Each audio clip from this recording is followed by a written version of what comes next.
did a Bally 1981 Flash Gordon strobe light board. I have 3 of these. One of them is already installed and was tested. This is also known as the Space Encounter strobe board by Midway. After Bally and Midway combined, they used this board in the Flash Gordon machine because it was left over from the Space Encounter's production run, I'm assuming. What we did here to get this thing back and running, we replaced the electrolytic capacitors with these 22 microfarad, 250 volt negative facing down capacitors. We also replaced the bulb itself. So what you can do here, you can see on one of the original ones, you have your leads running down into the board. Normally they would be going straight down, but this one was hacked. Whoever had this previously had obviously an issue here. But you take those wires out, you pull this whole piece here, and you can slide the bulb out of its rubberized sheath there and slide in the new one. And that's what we did here on this board, is we put one from Mars Attack. It's Marco part number F1PC040500. So we put that in here. We did the center pole position in the middle there, the other lead coming down right off it, and the top one there. I did not even have to trim these. They were perfect for fitting into this board.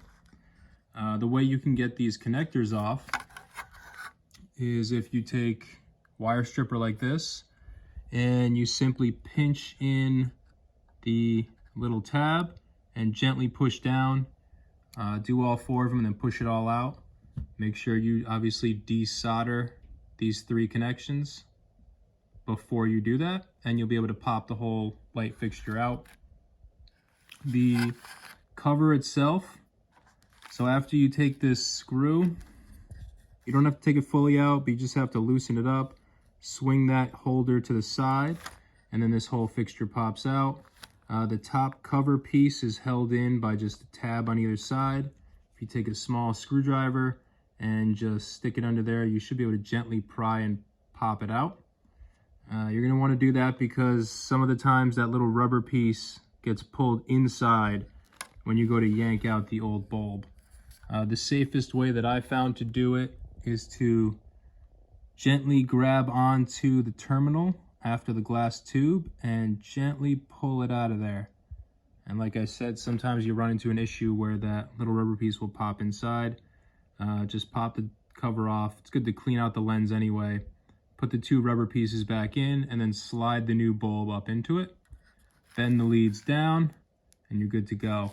The difference that I've noticed between the bulbs, on the original one, it's just a piece of glass all the way around. On the Mars Attack piece, it's kind of hard to see here, but on the new Mars Attack bulbs, there's a metal covering on the bottom, which won't be an issue for you. Just make sure that metal covering part is aimed down and the other part of the glass is aimed up. Once you bend the leads, it'll keep it in place, and then gently, with the legs on, push this back into the board down here. And as you're doing it, just, manipulate the front and back legs so that it fits into the hole. The centerpiece wire is much, much longer, so you'll be able to feed that in before you even start putting this piece back on. Once you do both of those, the capacitors and the bulb soldered in place, you're going to also want to reflow solder onto the header here. This one itself was cracked, so I just reflowed all these, and the board is good to go. If you do run into issues with the resistors, like for instance on this old board here, you can see it heated up, burned the board pretty badly. There is a company that's selling replacements. They are original 80s parts. They've never been used, and they do test them coming out of the box. I'll try and post a link to where I got these, but they are limited quantity, and once they're gone, they're gone. But there's the rating for you.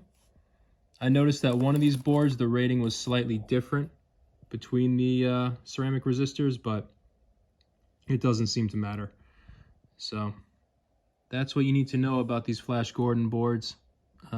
They are very hard to find, out of production now. Even the reproductions are out of production.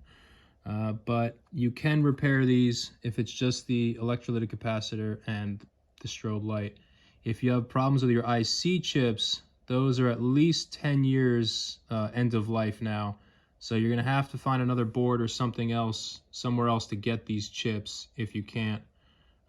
In the case of this board in particular, I found somebody who was gutting a machine and just happened to have this in a box of parts and was able to sell it to me.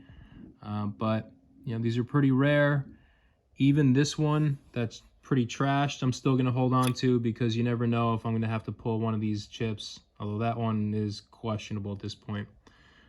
But they're always good for parts. Never throw these away. Even the legs, keep those. There's always somebody that's going to want them. So hang on to your stuff, and hopefully this helps you bring the Flash back into your game.